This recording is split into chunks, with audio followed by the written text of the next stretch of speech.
Kjo perimetri,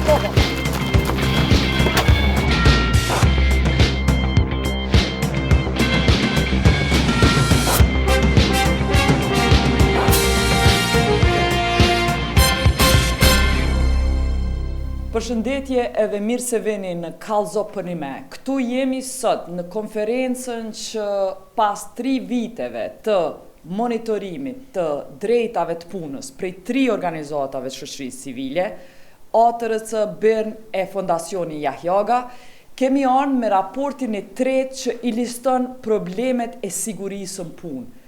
Detajisht diskutohen pse po ndodhin vdekjet, pse po ndodhin mos respektimi i drejtave në punë në Kosovë. Diskutimi zhvillohet sot me pjesëtar të prokurorisë, të gjyqësisë, si dhe me pjesëtar të përfaqësimit të punëtorëve edhe autorët e raportit që do t'i diskutojnë këto dhëna për me përmbledh në fillim dhënat që i ka gjetë ky monitorim sistematik që është bo sigurisë në punë. Ta shohim këtë reportazh e pastaj kthehemi dhe pyesim panelin për dhënat nga ky raport. Bizneset ku lëndohen apo humbin jetën punëtorët në shumicën e rasteve dalin pa u ndëshkuar në proceset gjyqësore që zhvillohen ndaj tyre. Një raport i publikuar nga Rrjeti Ballkanik për gazetari humbtuese BIRN Kosova nxjerr në pas statistika shqetësuese për mënyrën se si përfundojnë proceset gjyqësore ndaj bizneseve ku lëndohen punëtorët. Nga 37 rastet e monitoruara, në shumicën e tyre janë shqiptuar dënime me kusht ose gjoba. Raporti konstaton se për veprat penale për të cilat janë ngritur aktakuza, ligji parashet dënim me burgim, megjithatë gjykatat kanë aplikuar politika të buta ndëshkimore.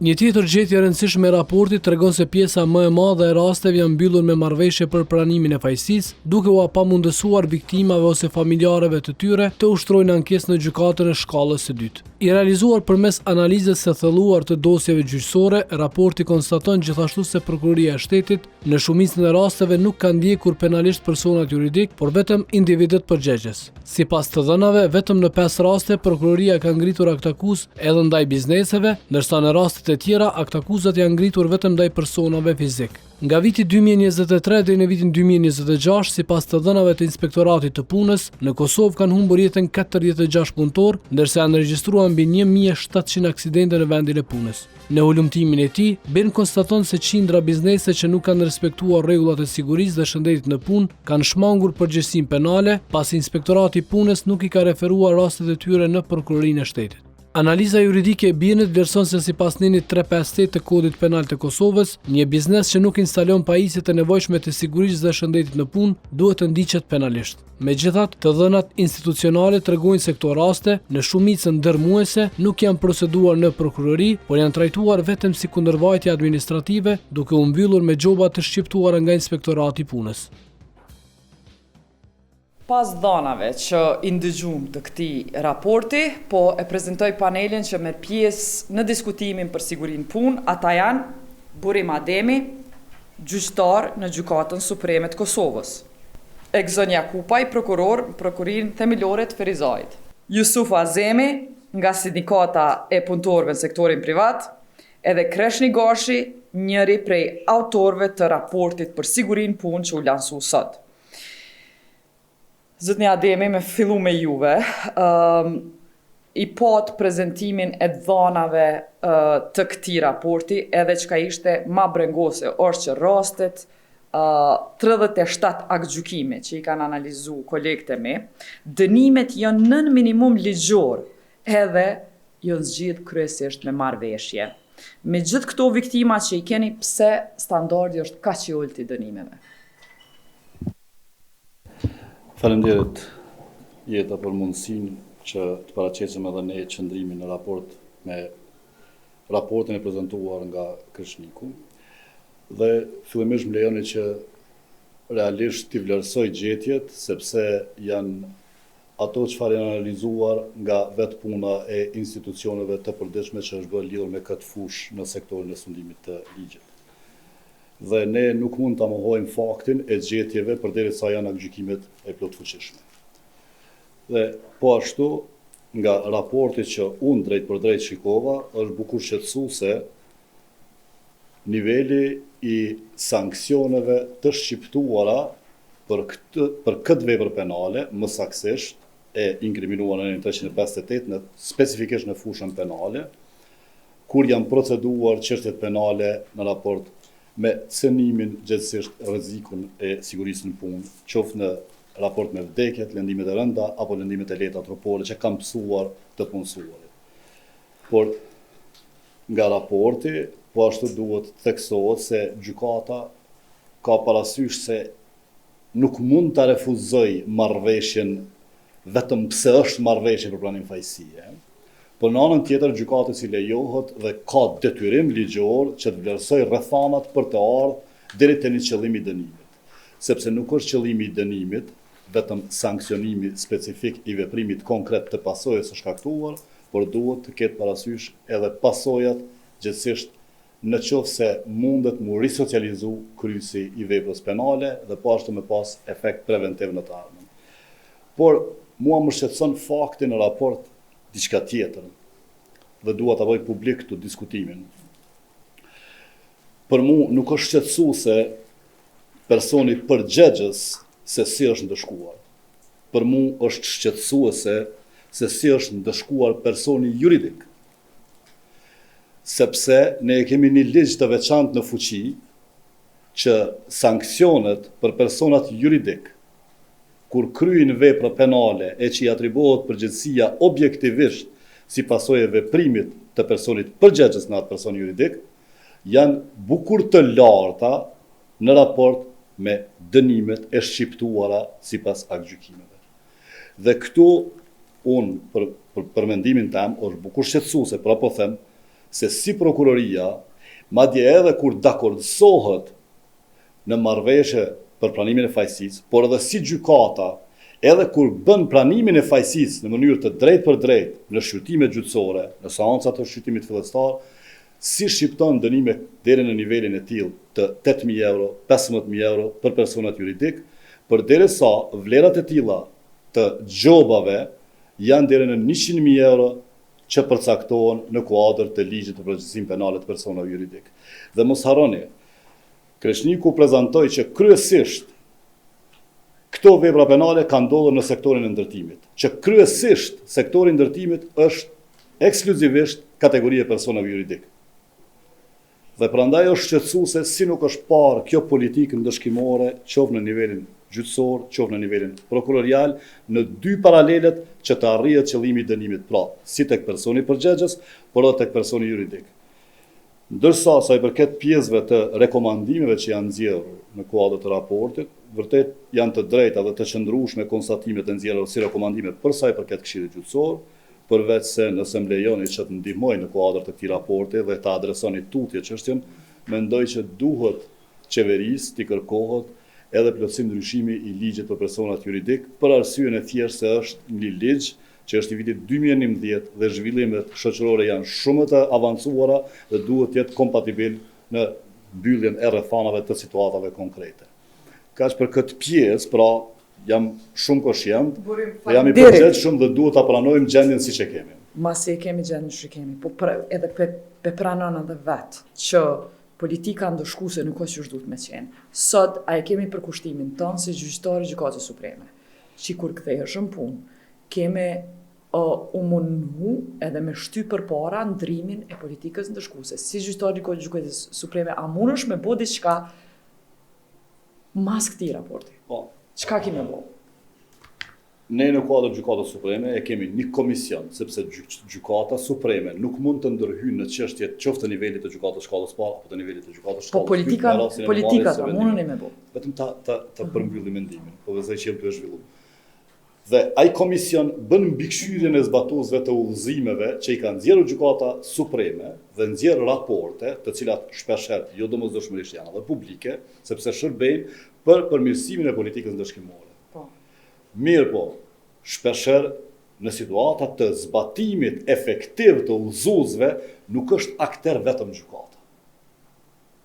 Janë akter prokuroria, janë akter palët në proces, janë akter shumë të ndërlidhur. Do t'i pyes prokurorin. Për juve a keni me mujt politikë ndëshkuese me bo një politikë ndëshkuese, një udhëzues për politika ndëshkuese për rastin e sigurisë punë apo jo? Nuk mund të themi që do të bëjmë një udhëzues të veçantë për rastin e sigurisë punë, por mund të themi që ne do të vazhdojmë me mbikëqyrjen e zbatimit të udhëzuesve për të kërkuar zbatimin e plotë të udhëzuesit që është në fuqi e që mbulohet edhe situata e rasteve të sigurisë në punë. Kërshim. Jeta vetëm një ndërhyrje të shkurt për me i kontribu debatit. Është shumë e rëndësishme nga prej dhanave të cilën ne kemi konstatuar në raport që rastet po mbyllen me pranim të fajësisë. Dhe në këto raste Gjykata Supreme nuk mundet fare mu përfshi, për shkak se ankesa nuk mundet pa ala me çu deri në Gjykatën Supreme. Dhe në mungesë të këtij mekanizmi, për shkak të kësaj marrëveshje, ne po vazhdojmë i marrë standardet e ulta në raport me dënimet për personat fizik, edhe në raport me dënimet për personat juridik. Shumë më duk kurioze, Kreshni, kur thet ti pranim të fajësisë, a je të thonë që punëdhënësi që ka shkaktu o shkaktu vdekja e punëtorit, a je pranon fajësinë, po, edhe lejohet me gjobë me kalu, e pranon fajësinë edhe me gjobë. Po, pre analizës që e kemi bo, ekziston një problem esencial në këto raste. Prokuroria kërkon përgjegjësi vetëm prej individit dhe jo prej personit juridik, jo prej biznesit. Në këto situata, personi fizik, që është një individ i caktuar, pse e bën këto? A jam pa mundson ligji me lyp personin juridik? Në momentin kur nuk ka hetime profesionale dhe nuk konstatohet përgjegjësia e biznesit si person juridik, atëherë ne kalojmë te përgjegjësia individuale e një mbikëqyrësit punimeve atje, i cili është dashur me kujdes për sigurinë. Mirë, po në momentin kur i njërohet përgjegjësia e personit juridik dhe biznesit dhe nuk shkoj me dy po i quaj akt akuza apo dy akuza në këtë situatë, atëherë përfundojmë që ai personi ka mundësi me pranu fajësinë, me u pajtu me një dënim të tillë dhe viktima në këto situata mbetet pa të drejtën e ankesës dhe pa mundësi me çurasin në këtë drejtim. Vetëm për vëmendjen e publikut, domethënë në rastet të cilat i kemi analizuar, prej 37 rasteve, nëse nuk gaboj, vetëm në 4 raste kemi pas akt akuzë edhe për personin juridik. Pra kemi pas vetëm akt akuza për personat fizik. Pse është kjo me rëndësi me përmend tash në debatin e sotëm, është fakti që një pjesë e madhe e bizneseve të ndërtimit nuk janë punëkryerësit vetë. Ata punojnë me nën-kontraktor, me kompani jo të rregullta dhe elemente të tjera. Dhe në rast se prokuroria vazhdon me pa jashtë kësaj gëzhoje përgjegjësinë e personit juridik, ne kemi përfunduar të nën-kontraktor të cilët i shkelin rregullat e punës, ndërsa ky biznes i ndërtimit shton pas asnjë rregull. Duhet me kuptu që është një element shumë i rëndësishëm në këtë mes, është fakti që lidhet me lejen e ndërtimit. Dhe leja e ndërtimit i jepet biznesit kryesor. Dhe ai është përgjegjës me siguru krejt ambientin të cilin e ka si vend punishte. Dhe ai do duhet me qenë përgjegjës që secili punëtor i cili hen mrena, qoftë edhe nëse është nën-kontraktor, me qenë i trajnuar, me respektu rregullat e sigurisë së shëndetit në punë dhe mund ndërmarrë secili veprim në këtë drejtim. Ajo çka po dështohet këtu me u zbatu është dhënia e përgjegjësisë në raport me lejen e ndërtimit. Veç pak zot një azemi po du me ndigju prokurorin. Topin po ja qesin edhe gjyqësia edhe kreshniku prokurorisë. Veç pak, zot një Akupaj e di që 3 vjet ti e prokuror. Po, që ky raport po thot që ju si prokurorin përgjithësi, ju nuk kërkoni rrethana rënduse, ju këqyrni me bo marrëveshje, domethënë sistematikisht për analizimit të 37 rasteve, rastet e aksidenteve, kryesisht prokuroria po dëshmohet që tenton me i zgjidh me marrëveshje. A është kjo rruga më e lehtë për juve veç me kry punë e mos me marrë dënimin e merituar? Në radhë të parë, faleminderit për ftesën dhe për mundësinë për të diskutuar për këtë çështje. Besoj që ky raport i bini që ka treguar sfidat, hap një debat të rëndësishëm dhe shpresoj që sot të diskutojmë jo vetëm për problemet, por edhe për zgjidhjet. Sa i përket marrëveshjes për pranimin e fajësisë, është një instrument ligjor të cilin prokurori i shtetit në bazë të autorizimit të kryeprokurorit të prokurorisë përkatëse mund të negocojë marrëveshjen për pranimin e fajësisë me personat të cilët kanë kryer vepra penale. Edhe nëse ka vdek njëri. Tani nuk kam statistika që ndonjëherë ka hyrë në marrëveshje për pranimin e fajësisë kur kemi raste me fatalitet dhe mirë po si institut arrihet marrëveshja për pranimin e fajësisë, por duhet kemi parasysh që i pët edhe përqimi polës së të dëmtuar, kur kemi negocim për marrëveshje për pranimin e fajësisë. Pa përqimin e polës së të dëmtuar, prokurori i shtetit nuk mund të negocojë marrëveshjen mbi pranimin e fajësisë. Sa i përket pjesës e personave juridik, tani praktika së fundmi ka treguar që gjithnjë përveç personit përgjes akuzohet edhe personi juridik. Dhe madje kemi edhe akgjykime të cilat janë shqiptuar edhe ndaj personit juridik, edhe ndaj personit përgjes. Mirë, tani për praktikën e mëhershme ka pas raste që edhe vetë kanë përfaqësuar vend të cilët nuk kanë qenë të akuzuar personat juridik. Mirë po, tani së fundmi kemi të akuzuar edhe personat juridik, edhe personat përgjes të personit juridik për veprën penale të kryer nga neni 358 i Kodit Penal të Republikës së Kosovës. Së fundmi, sa raste i ke personat juridik që janë akuzuar? Tani, unë nuk më qas me statistikë përgjithshme, por kam pas raste vetëm që kam trajtuar edhe personin juridik, edhe personin përgjes. Sa raste vetë? Sa raste? Tani me saktësi nuk më kanë, por besoj që janë 10 raste që kam trajtuar. Ku personin juridik e ke njek si prokuror? Gjithnjë. E ke njek personin juridik? Gjithnjë. Jemi të folë për raste në sigurim punë. Në sigurim punë, për veprën penale asociimi heqja pajisje mbrojtësi nga neni 358 janë akuzuar edhe personat juridik, edhe personat përgjes. Dhe këtë jo vetëm unë, por gjithë prokurorët, tani se më parë është edhe gjyqtori, praktikat e kaluara, unë vetë kam mbërritur që personat juridik nuk janë akuzuar për shkak praktikës që ka qenë më herë. Mirë, po tani kemi një praktikë tjetër, cilët gjithmonë akuzohen edhe personat juridik, edhe personat përgjes të personit juridik. Okej, Jusuf, fjala jote kallëzon mes tjerash për dhënat e raportit dhe pse po mendon ti Jusuf që kemi një pakt ku po shpëtojmë pa dënime përgjesit e shkeljes sigurisë. Pse po vëron që ndodh kjo? Më së pari përshëndes gjithë kolegët sindikalistë, po në veçanti zëvendës ministrin me prezencën e tij ne këtu këndu për diçka pak më ndryshe sepse të tjerët ju dini gjithherë që ata që janë kompetent një 5 minuta dhe kanë pasur obligime më të mëdha që nuk publizon këtë fakt, por besoj që këto që po thuam këtu do t'i merr si të mirëqenia dhe sigurisht se do të jap kontributin e vet atje. Këtë raport ka qenë mirë që ta vlerësojmë që spakut bile një 4-5 ditë na jepni dhe ta shohim pak më në veçanti se çka dhe çka duhet të themi dhe si është tu. Kemi real, në fakt më duket një material shumë i mirë, por megjithatë te shifrat ne jemi jashtëzakonisht shumë larg njëra me tjetrën dhe kur themi jemi njëra me tjetrën ne nëse kupton dikush e ka marrë 25 me letra këtë që nëse dikujt i intereson diçka sakt i kemi këtu me veti. Përderisa kolegu Kreshniku e thënë 2023-2026 kemi 14 raste të vdekje në vendet e tyre të punës. 40. Kështu ishte. Mbi 40. 46, sa s'po vonë sekretar. Në të dhënat tona reale që i kemi këtu 2023-2026 deri më sot i kemi 83 raste të vdekjeve. Dhe për secilin person veç jemi të gatshëm të japim të dhënat. Emrin mbi emrin, komuna, vendi i ngjarjes, mosha, kompania, data dhe si pasojë e shkafit ka ardhur rasti i vdekjeve. Domethënë ndryshojmë larg, që është, unë po them kanë njëherë, domethënë është dënim edhe për së vdekur ata punëtorë që kanë domethënë me hik nga lista shumë e rëndë. Nuk du të vlerësoj punën e inspektoratit, sepse ata vetë dinë sa punojnë, por megjithatë kemi raste kur për një rast të vdekjeve, inspektorati i punës i lëshon 2 raporte. Raporti i parë ka qenë parapërsisht fajtor e punëtori dhe pasaj në raportin e dytë dhe që pas ka qenë fajtor pronari i kompanisë. Këto janë shumë të rënda, domethënë që është që inspektorati i punës disponon me këtë dhëna.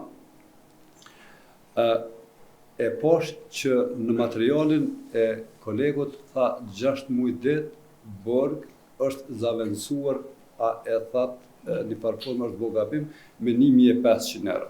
Para mendojeni ju, për shembull. Ndoshta kjo e bën ata që gjykatat, sepse zguzoj me hiu në gjykimet e gjykatës, respektojnë pa nga kondim si krye sindikalist, një vdekje mu pagu me 1.500 euro, kjo është ajo që neve po na vdesin 4 fish ma shumë njerëz punëtor në Kosovë, se sa në vendet që i kemi në regjet. Domthonë është 4 fish, numri më i madh sepse punëtorë vdesin gjithku në botë. Por një numër kaq i madh, domthonë ne nuk jemi ata që duhet jemi. Dhe është hala me ronë, sepse ne nuk po shkojmë të gjykimi, gjykat ka dikush tjetër. Çka po bojmë na si shoqëri për ta njerëz që po vdesin? Në 95% të rasteve, në moment kur vdes punëtori, ka përfunduar gjithçka me te. Kemi 2-3 raste kur kompania i ka ofruar pronar, domethënë të ndjerit, i ka ofruar krejt ceremoninë e varrimit, i ka ofruar edhe banesë, i ka ofruar edhe puncim, por këto në raste shumë të rënda. E rëndë është ajo që punëtori vdes dhe kemi pasur në raste si sindikat që edhe ceremoninë e varrimit u dasht me financu. Dhe a e meritojmë ne këta? Ne kemi bë trumbetim të kahershëm. Ndane qeveria e Kosovës një fond i cili nuk mund me kushtu më shumë se 150.000 euro, sepse këto familje duhet ta kenë mbështetje. Kjo është hala më e rëndë, domethënë se sa rastet që ndodhin. Sipas informacioneve që edhe Kreshniku ka qenë me mua për të përfunduar një landë përfundimisht e një rasti të vdekjeve, neve avokat që mirën me këtë çështje na ka thonë që shkon deri 5-16 vjet.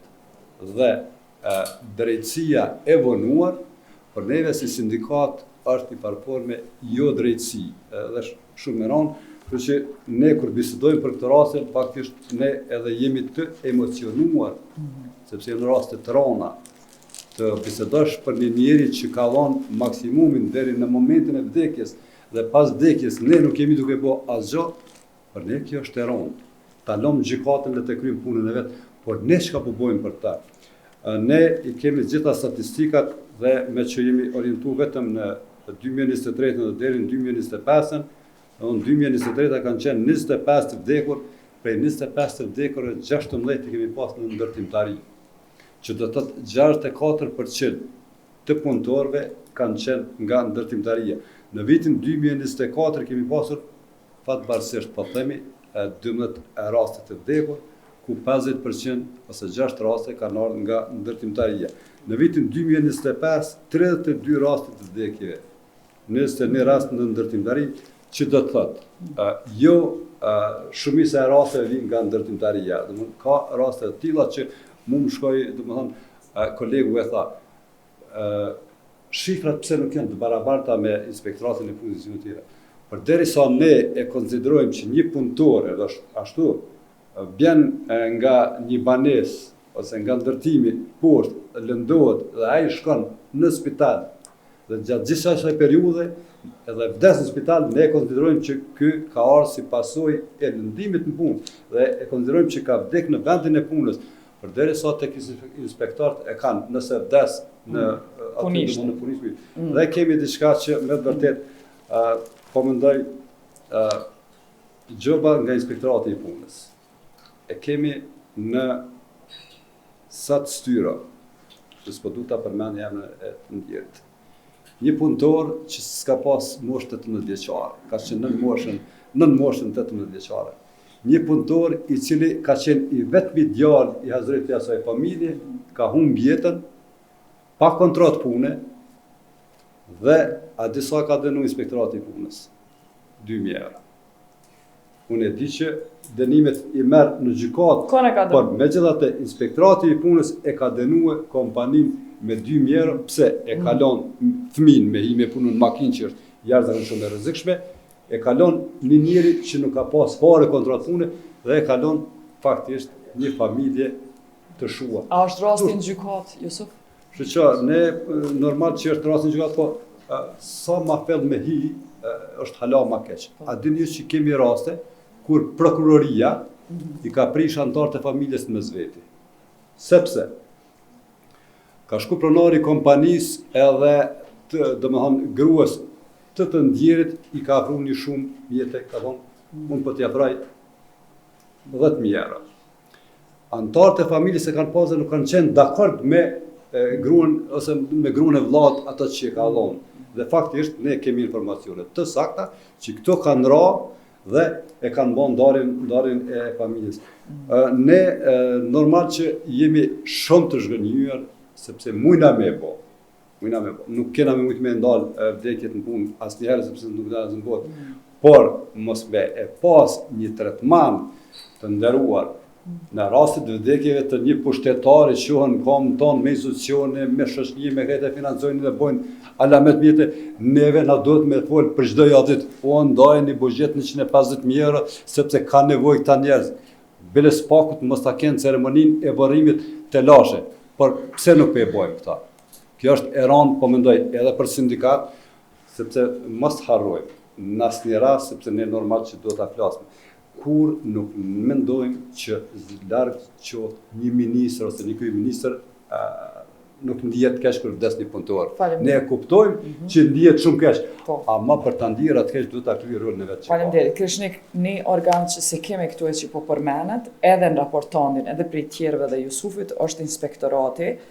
2.000 euro u përmen një dhonë tragjike, 2.000 euro për dikon që ka vdek punishte, por në anën tjetër në raportin tonë, po thu që inspektorati nuk i dërgon rastet në prokurori, edhe kur bizneset nuk i kam vendos pajisjet e sigurisë. Ligji po thotë që duhet mu ndjek penalisht edhe nëse s'ka vdek kërkush, që kjo më duk interesant që ti po kërkon ndrim të kulturës totale të inspektoratit. Ai me i qumë prokurori, jo veç me i dënuar me dhon vrejtje, sot i jep një farë vrejtje, edhe prej emisioneve që po i bëni e kom pa që maksimumi që po mundet mu arritë edhe po i duar trokasin njerëzit është kur inspektori po shkon pjaqet shiritat.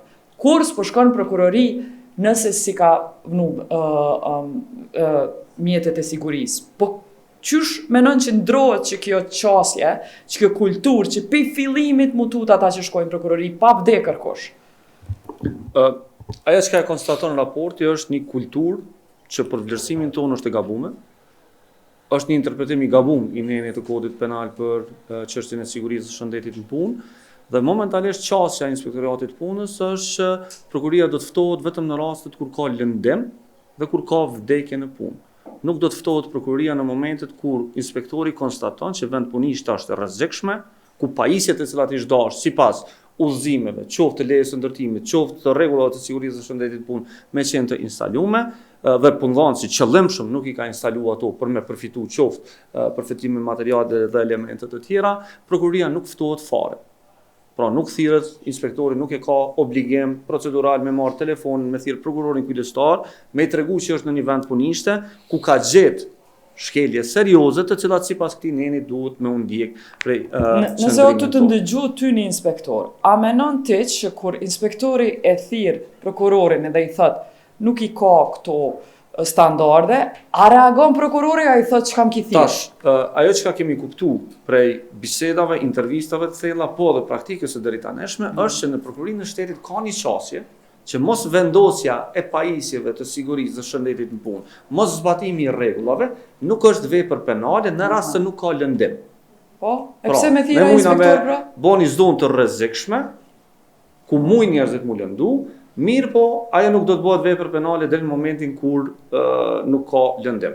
Në anën tjetër, ekspertët që të kemi intervistu të së drejtës penale, përfshirë këtu dhe ish kryetarin e Gjykatës Supreme, zotin Feyzullah Hasani, ai ka interpretu. Nuk po e them unë e kam interpretu, sepse nuk e kam kompetencën profesionale me interpretu kodin penal, po ai ka interpretu që vepra penale kryhet edhe pa pasojë. Që nuk kupton, edhe nëse nuk është lëndimi, kemi vepër penale dhe personi juridik duhet mu ndjek penalisht në këto situata. Kjo është njëra prej elementeve që unë mendoj që duhet me marrë përgjigje. Nalishtu se e ke klasifiku me një term tronë dhe tri, ke thonë që është një farë marrëveshjet me amnistu krimin që ka me ndodhë. Ja krijojmë situatën krimit me ndodhë, sepse para prakisht nuk me konsiderojmë vepër penale nëse si kim jetët e sigurisë.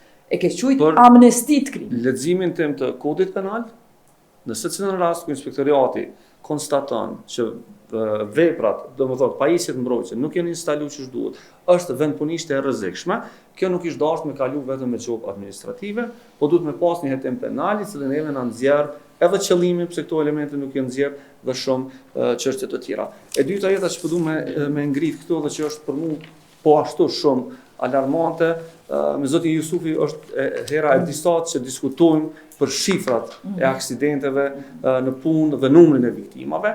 Për mua është e papranueshme që deri më sot askush prej autoriteteve nuk ka shkuar te zoti Jusufi me marrë këtë listë me këta punëtorë dhe me rihetu edhe një herë.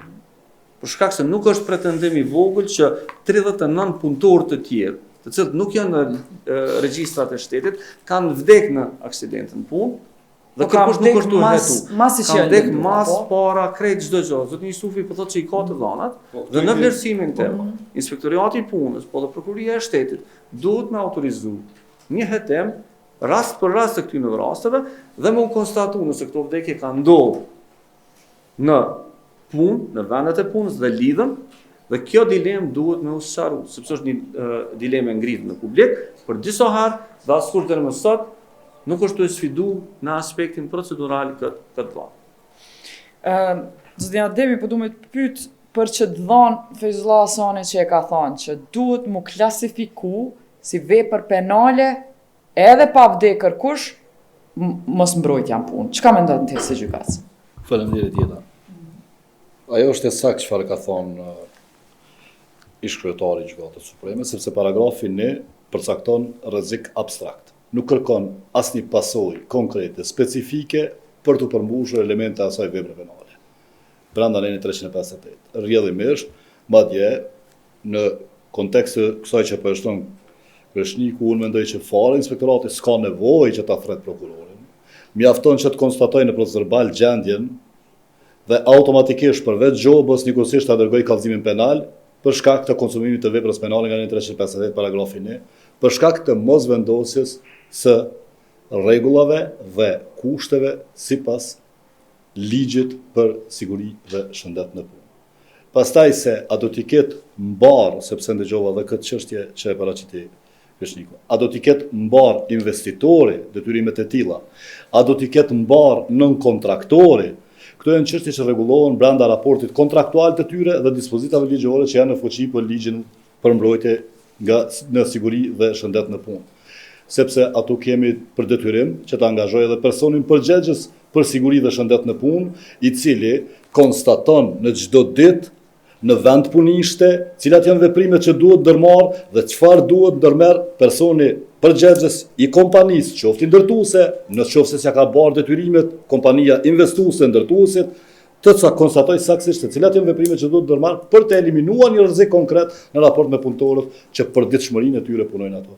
Prandaj s'ka dilemë që ato kërkohet vetëm rreziku abstrakt dhe konsumohen elemente veprës penale që në momentin kur nuk veprohet në përputhje me kërkesat ligjore në cilën do vepunishte, që secila vend punishte i ka rregullat specifike që kërkojnë sigurinë e tillë në punë dhe shëndetin në punë. Sipas dhënave të raportit, është konstatuar që prokurorisë po i vyn gati 10 muaj me hetu një rast të sigurisë punë. E në shkollën e parë, mesatarisht rasteve po ju vyn 42 muaj me përfundu shkollën e parë. Pse duhet ka gjatë me prit familja? Për familjen është gjatë.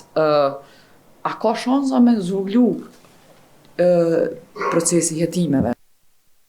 Faleminderit Jeta. Atëherë varet varësisht nga kompleksiteti i rastit. Ka disa hetime që përfundojnë shumë shpejt dhe pas parasysh që mund të jetë edhe pasojat më të lehta. Mirë po, kur kemi pasoja më të rënda, varet prej ekspertizave mjeko-ligjore, të cilat shpesh herë ndodh që edhe vonohen për disa muaj të tërë deri te një mendim për natyrën e lëndimeve trupore që ka pësuar i dëmtuari. Varet sigurimi i dëshmive të dëshmitarëve të cilët kanë qenë prezent, mbrojtja e të pandehurit dhe gjitha veprime tjera hetimore të cilat duhet të merren varësisht prej rastit që ka ndodhur. Për atë arsye edhe vonesat në hetim mund të jenë për shkak të vonesave nga ekspertizave të cilat duhet të sigurohen. Pasi ne fillimisht në çdo rast i cili vije në bazë të këtij nenit, vije në bazë të raportit zyrtar të Inspektoratit të Punës për shkak shkeljeve të cilat punëdhënësi i ka bërë. Dhe në bazë asaj fillon edhe procedura hetimore dhe varësisht kompleksitetit të rastit edhe hetimi mund të zgjasë sipas asaj. Po e duhet dhe komentin tënë në rastin në naj rast që inspektorati mundet me ftu prokurorin, me konstatu vepër penale edhe nëse nuk ka vdek kërkush, nuk ka lëndim, vetëm se si ka mjetet e punës. A ka shansa të si prokuror, çush e kishe vlerësu që atë? Ndeshta më lidhë dhona të mendimi i Kreshnikut, absolut dispozita ligjore nga neni 358 nuk kërkon patjetër lëndim apo pasojë me fatalitet. Atë ka rasti ty me konstatu? Mund të kryet kjo vepër penale edhe pa pasur lëndim trupor. Mirë po, ne deri më tani nga ana e inspektoratit nuk kemi pasur ndonjë rast që është referuar qoftë tek hetuesit apo tek ne direkt tek prokurori i shtetit. Që pezojmë që ekzistoni para gjykim, nuk janë ata këtu, nuk janë prezent, i kemi ftu, po më vjen keq, ju jeni, faleminderit që keni ardhur. Po e zojmë që ata menojnë që ju nuk veproni pa lëndim. A e ka gabim ata? Nëse po ndigjon sot një inspektor. Absolut çdo referim tani në këtë rast të inspektoratit të punës, prokurori i shtetit duhet të ndërmarrë veprimet e nevojshme për vërtetimin e kësaj vepre penale. Qoftë edhe pa lëndim trupor, edhe pa pasojë fatalitetit. Kreshnik, çfarë domeshëm procedurë shkakton që kjo vonesë e hetimeve? Tash, na po e dim që jo vetëm në vdekje në punë, po zgjatja e hetimeve të prokurorisë në çdo krim po ndodh. A ka diçka specifike qysh mundet prokuroria me përshpejtuar në çdo raste dhe çfarë dome shkaktohen në çdo vonesë? Absolutisht ne konstatojmë në vazhdimsi që një pjesë e madhe e proceseve penale në Kosovë dështojnë për shkak të gabimeve në hapat e parë. Po të gabimeve në hapat e parë të grumbullimit të provave që pastaj shkojnë të zbejt çështjen dhe të pru deri në rezultatet finale ku gjykatësit dhe prokurorit i met lënda pa i pas provat të cilat i duhen në realisht në këtë situatë. Pse është shumë e rëndësishme ajo që po e kërkojmë në vazhdimsi edhe në raport po edhe në këtë diskutim që prokurori me uftu në momentin e parë kur inspektori ka konstatuar shkelje. Është shumë e rëndësishme për shkak se pastaj prokurori ka mundësinë me zhvillu hetimin më njëherë. Gjyqtari përmeni që inspektoriati mundet me dërgu kallëzimin penal tutje në disa ditë më vonë, mirë po në vlerësimin tim është që unë mendoj që inspektori i punës do duhet ta ftoj më njëherë prokurorin në vendin e ngjarjes apo të autorizumin të tij që janë policia e Kosovës, dhe në këto situata të grumbullohen provat forenzike në raport me shkeljen e të drejtave të rregullat të sigurisë dhe shëndetit punë në vendin e ngjarjes, të bëhet vend shqishimi forenzik i vendit, gjë që ndodh në rastet kur kemi lëndime dhe kur kemi aksidente, mirë po jo të këto rastet e tjera, dhe mbi këtë bazë pastaj të kemi një çështje të fortë penale, e cila është e argumentuar në prova dhe ka prova forenzike me cilat nuk mund mu kontestu tutje. Pastaj vijnë edhe elemente tjera të cilat mund me u përdor në këto situata të hetimit, intervistimi dëshmitarëve, intervistimi në situata të caktuara dëshmitarëve bashkëpunues apo edhe të mbrojtur, dhe po ashtu grumbullimi të gjitha materialeve të cilat mund mi pas në këtë drejtim. Në cilat raste ti Kreshnik menon që ka mos ndjekje të shkeljeve, e përmenem fillim mos sigurisë punë, mos caktimit vend punishtës të masave të sigurisë. Përveç saj, ku tjetër? Absolutisht, tash kemi dilema të tjera.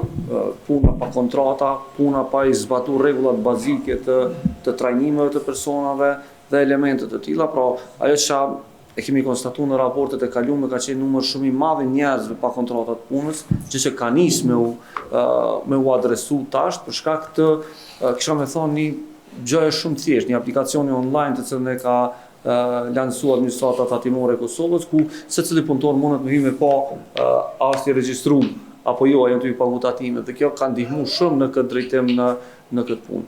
Mirë po mendoj që krejt mekanizmi duhet definitivisht me avancu, me pas teknika të reja të hetimit, me pas shtim të presionit për me dhonë ma shumë llogari të ata që nuk i zbatojnë rregullat e sigurisë së shëndetit punë, dhe mos mu toleru mu kriju klima që punëtorët nuk podojnë me zbatu, punëtorët s'podojnë me vazhdu tutje.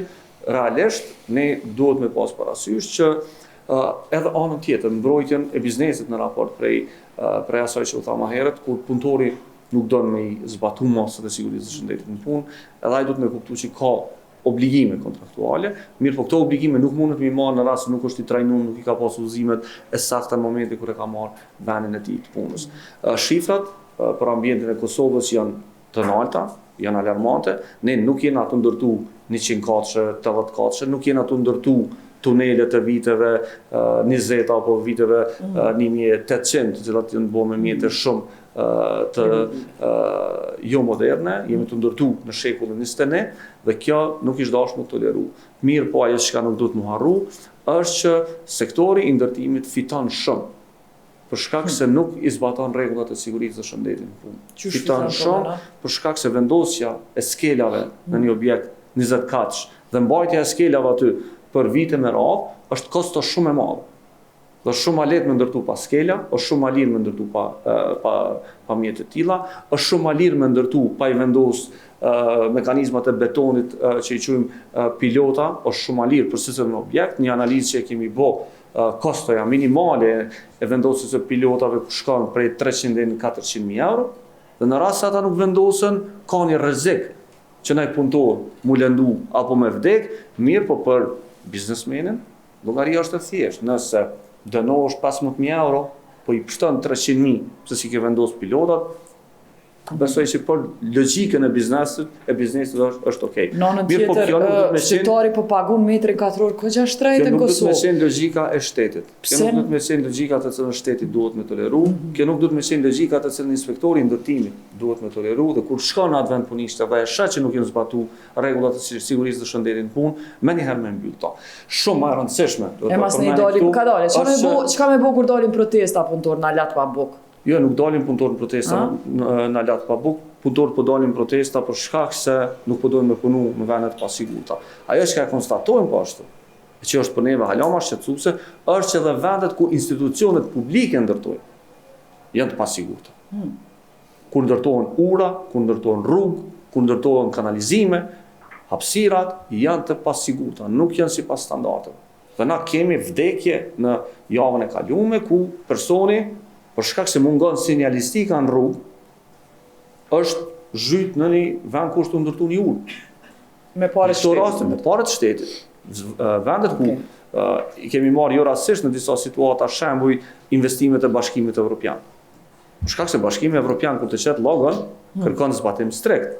Dhe objektet e cilat ndërton Bashkimi Evropian edhe në qendër të Prishtinës, në Kosovë, dallojnë prej investimeve të cilat i bën qeveria e Kosovës. Edhe projektet të cilat investohen me parat e bankave ndërkombëtare dhe i shet që janë të hap një kanalizim, dallon siguria asaj vendpunishte prej projekteve të cilat i bojnë komunat tona apo qeveria e Kosovës, sepse zbatohet strikt rregullat e sigurisë së shëndetit punë. Shumë e rëndësishme jetën veç për me përmend, neve njerëz na thonë nuk ka parë buxheti i Kosovës për mi bë këto rregullat e sigurisë së shëndetit punë. Në tender, siguria dhe shëndeti në punë është gjithmonë e buxhetuar. Kompanitë parat i marrin. Mirë po mbikëqyrësit e kontratave nuk kujdesen me i pa nëse ato pajisje janë instalu.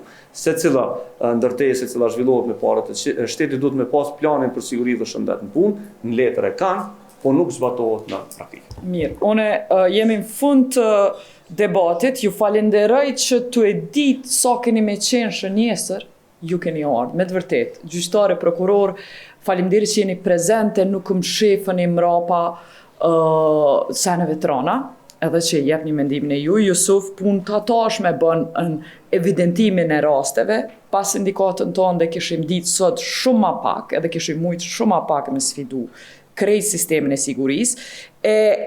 Sot s'kanë qenë obligu me fol zëvendës ministri i cili është prezent, qështa Jusufi, shumë rallë në ndodhë që me ja dhonë fjallën hyrse një ministri apo zëvendës ministri, a i me najtë për te fjallës hyrse, edhe pse s'ka me marë pjesë debat, po me najtë si shikus, si vrojtus, si krejt publiku i thjesht këtu, Agon Dobruna, zëvendës ministri i punës, nuk ka pas obligim me fol, tash, po ja japim fjallën fund, që ishte pa planifikume, edhe pse nuk është në panel. Agon, faleminderit që ishe këtu, e qelje konferencën, që është komenti jëtë për këto që ndigjove, jemi në fund. Faleminderit shumë për të gjitha diskutimet dhe debatin që ndëgjuam këtu. Faleminderit të gjithëve.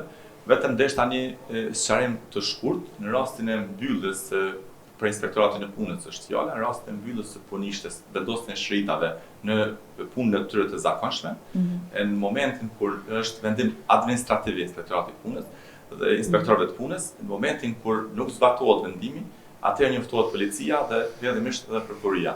Dërsa në të gjitha rastet, lëndimet, leta, të rënda, çfarë do të qofshin, prokuria e shtetit njoftohet qoftë përmes inspektorëve, qoftë përmes policisë, qoftë përmes ambulancave.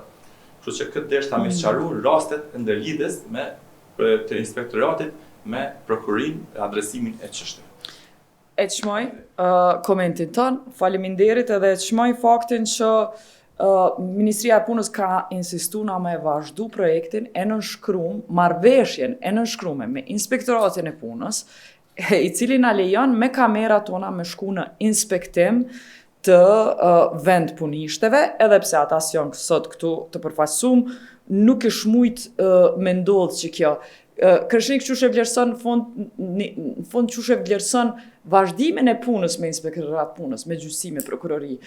Kur po e kritikoni të tëna institucionet, a keni pengesa edhe dënime pse po folë që shto edhe s'vazhdojnë tutje ta nalim akcesin. Edhe kjo ana transparencës, po më intereson që vrapa skenës, a ka rezistencë edhe dënim pse jemi shumë zëshëm nëse kërkojmë gjona caktume, reforma caktume. Jo, absolutisht nuk besoj që edhe në prokurinë e shtetit, edhe në sistemin e drejtësisë, edhe në qeverinë e Kosovës, po dhe në krejt mekanizmat tjerë, ka vullnet që krimet me u amnistu dhe llogaridhania me kalu pa u ndërshku. Këto që apo i flasim janë çështje të interpretimeve ligjore, të gabimeve në hartimin e ligjeve, të mosdijes në disa prej rasteve kur ne punojmë, mirë po shoqënia shkon të avancu duke diskutuar dhe duke marrë mësime prej krejt proceseve të cilat e kemi bërë. Pra, asnjë shtet në botë nuk ka mërri me ndërtu sistem të mirë juridik dhe politik të mirë ndërshkimore nëse nuk ka pas edhe diskutim edhe kritik prej shoqënisë. Në disa prej vendeve të botës kjo ka shku dhe me masa shumë të tashpra, me protesta, me akte të tjera. Në Kosovë kemi një fat të mirë që vetëm me diskutim po mrim me i avancu gjanat për para dhe për këtë punë, menoj që edhe sistemi drejtësisë, edhe prokuroria, po dhe krejt mekanizmat tjerë janë të hapur me mirëprit kritikat dhe me adresu ato që ka po vinë prej shoqënisë civile, po dhe prej grupeve të tjera. Po du fjallë përfundimtare, njerëzve që ishit ma targetum në këtë raport me ju dhanë juve për përfundim. Urdhënburim. Faleminderit, Jeta, nuk du me ju kthy shumë diskutimit, por në çdo rast ku ka mungesë të kontratës, së punës, automatikisht ka vepër penale. Këta do me ditë për arsye se cënohen. Ka vepër penale sepse cënohen të drejtat e punëtorit për sa i përket sigurimit social dhe cënohet kapitulli veprave penale kundër marrëdhënies së punës. Në çdo rast ku inspektorati konstaton që një subjekt ka punësuar dikon në mungesë të kontratës, ka bazë për inicim të procesit për arsye se ju kanë cënuar të drejtat nga marrëdhënia e punës që i mbron kodi penal. Kjo është çështja e parë. Dhe e dyta çështje, duhet me pas parasysh një çështje. Mendoj unë që prokuroria, por dhe gjyqësia nuk duhet me lënë anash personin përgjegjës në kuptim, nuk po flas për çështjet e kompenzimit civil që ju referuar nderuari proceseve gjyqësore. Por personat përgjegjës tek përgjegjësia penale duhet me ndjek, por fokusi duhet me kanë tek personat juridik, sepse ato realisht goditet masa pasurore dhe mund të parandalohen sepse mundën me u shqiptu edhe masa të tjera të ndalimit të veprimit apo të ushtrimit të detyrës specifike konkrete brenda dhe një vend punishte. Egzam, fjalla përfundimtare. Faleminderit, në fund dua të theksoj se prokurori i shtetit mbetet plotësisht i përkushtuar që këto raste të trajtohen me profesionalizëm, objektivitet dhe në përputhje të plotë me ligjin. Paralelisht po punohet vazhdimisht për forcimin e kapaciteteve profesionale të prokurorëve, unifikimin e praktikave dhe thellimin e bashkëpunimit ndër-institucional me Inspektoratin e Punës edhe institucioneve të tjera relevante. Jusuf. Ne realisht pas gjithsaj çka e pam këtu, mendojmë dhe të rrasim qeverinë e Kosovës dhe Ministrinë e Punës për dy arsye. Qeveria e Kosovës në rend të parë duhet ta ketë një fond veçantë për rastet të cilat folëm. Në rend të dytë, ne me Ministrinë e Punës mendojmë që bashkërisht duhet ta bëjmë një projekt të përbashkët për edukim dhe trajnimin të punëtorëve dhe të pronarëve të kompanive, që mendoj që do të ishte një gjë diçka shumë e mirë, domethënë kjo është gjë, ne veç e kemi bani kërkesë për takimin me ministrin, dhe e treta vepër penale që e tha kolegu shumë rregullisht. Ne jemi duke bën një sondazh kështu për mungese e kontratat punës.